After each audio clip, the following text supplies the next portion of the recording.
എല്ലാ വർഗീയ ശക്തികളുടെയും ഒരു കേന്ദ്രീകൃത രൂപമായിട്ട് മാറിയിരിക്കുകയാണ്.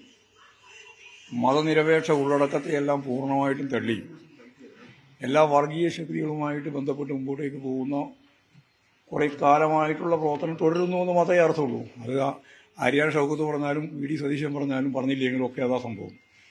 എല്ലാ വർഗീയ ശക്തികളുമായി ചേർന്ന് മുമ്പോട്ടേക്ക് പോകുന്ന ഒരവസ്ഥയാണ് ഇപ്പോൾ കേരളത്തിലുള്ളത്.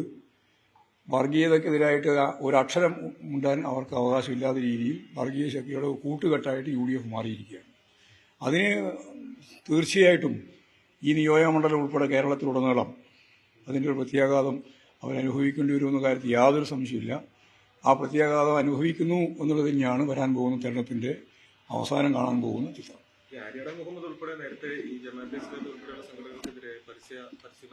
ആര്യാടൻ മുഹമ്മദിന്റെ കാര്യം പറഞ്ഞിട്ട് ഇപ്പോൾ ഒരു കാര്യമില്ല. എന്തൊക്കെ കാര്യങ്ങൾ അങ്ങോട്ടും ഇങ്ങോട്ടും പറഞ്ഞിട്ടുണ്ട്. പക്ഷെ ഇവിടെ ഇപ്പോഴും കഴിഞ്ഞ 17, 18 ലോക്സഭാ തെരഞ്ഞെടുപ്പ്, കഴിഞ്ഞ പാലക്കാട് ഉപതെരഞ്ഞെടുപ്പ്, ഇപ്പോഴും നിലമ്പൂർ ഉപതെരഞ്ഞെടുപ്പ് ഉൾപ്പെടെയുള്ളതിൽ വർഗീയവാദികളുമായിട്ട് ചേർന്ന് മുമ്പോട്ടേക്ക് പോകുന്ന സ്ഥിതി തന്നെയാണ് യഥാർത്ഥത്തിൽ UDFന്റെ ഭാഗമായിട്ടുള്ളത്. അത് തന്നെയാണ് മഴവിൽ സഖ്യമെന്ന് ഞാൻ പറഞ്ഞത്. ആ സഖ്യം ശക്തിയായിട്ട് നിൽക്കുകയാണ്. എന്തിനാണ് പറയേണ്ടത്? PDPയും ജമാഅത്ത് ഇസ്ലാം ഒരുപോലെയാ? അല്ല, സ്വീകരിക്കൊണ്ടോ ഇല്ലെന്നുള്ളതല്ല പ്രശ്നം. ഞാൻ പറഞ്ഞു വന്നത് PDPയും അതുപോലെ തന്നെ ജമാഅത്ത് ഇസ്ലാം ഒരുപോലെയാണോ? എന്താ സംശയം കാര്യത്തിന്?